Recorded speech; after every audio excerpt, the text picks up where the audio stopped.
When I was 11 years old, my cousin molested me.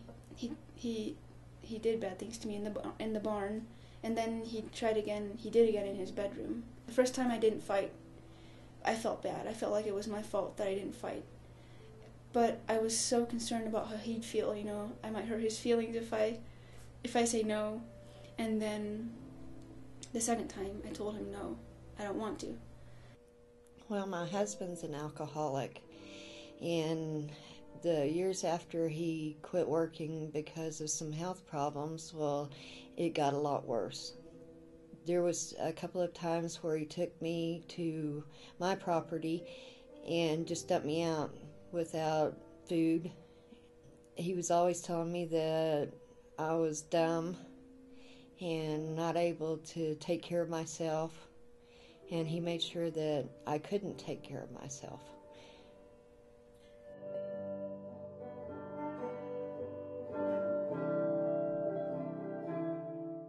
My aunt disclosed to me that one of my cousins was raped by another family member. When it actually happened to someone that I know and that I love, it was really hurtful. I remember I was crying so much because I could not believe that this actually happened to someone from my family and by another family member.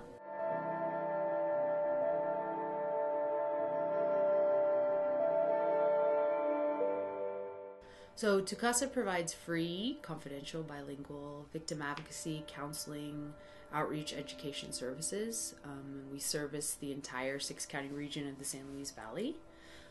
Like I said, all our services are free, so victims, we really try to remove the barrier of cost so that any victim can receive services.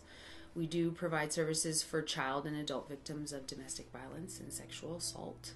We provide support, but really validation.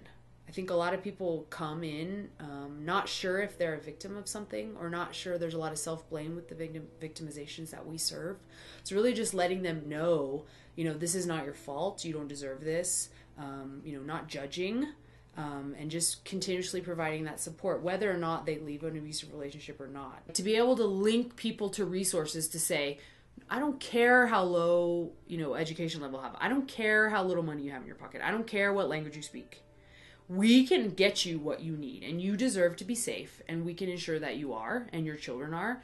And so I think that's a really exciting thing, that no matter how many barriers, people have, they still deserve safety, and they can still access it. And we really, really work, with our community partners as well to ensure that people can.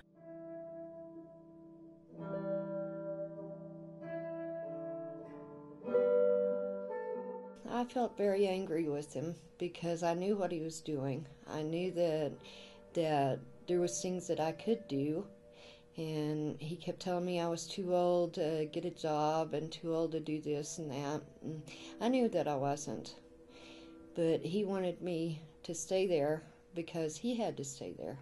The way that my family reacted to it, the way that they wanted to deny it and just cover it, and like I said, just sweep it under the rug, it's more hurtful. We're all human beings, and we deserve respect and love.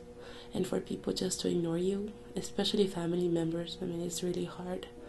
Sometimes I have a hard time believing that actually happened to me, but right now I can accept that it happened to me. It's a memory, but I always think and know that I can choose what I do with that memory. These are not things that we need to hide and pretend to be ashamed of. These are things that we all experience. And, I know as a mother, I want my child to be aware, that she deserves respectful, healthy relationships, and to treat her peers respectfully. And I think as a community, that's really something that we can all stand behind and hope for each other.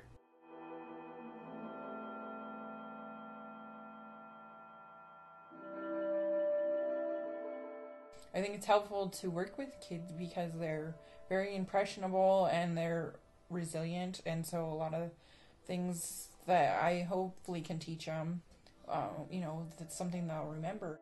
And really we want to get to kids and families, if we can't get to them before it happens, at least right after it happens, when they're still at an age where we really can kind of care for them. It really is. It's just about, as a community, wrapping our arms around these children and making sure that they're not re-victimized by the systems that are designed to protect them. Education, awareness that it's out there, and then the knowledge. Those are the three things I always base everything on. So I think just having that, if you're not educated, then how do you know it's a problem?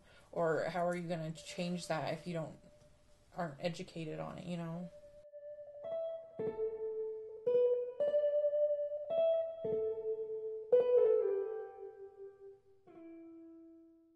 I didn't know that I was allowed to have a voice, or that I was important enough that anyone would want to even listen to me.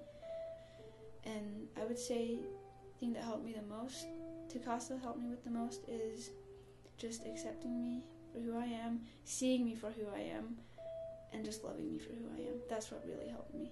They came and helped me and brought me into town and allowed me to stay, and now I'm going to college and I'm able to take care of myself.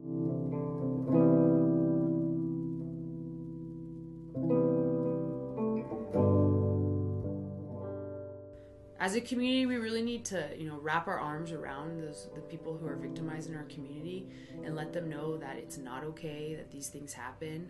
And I think that's one of the key things about, we want to do, trainings and presentations and bringing the community in, is because I think a lot of times people do want to reach out and wrap their arms around their neighbor, but they don't know how.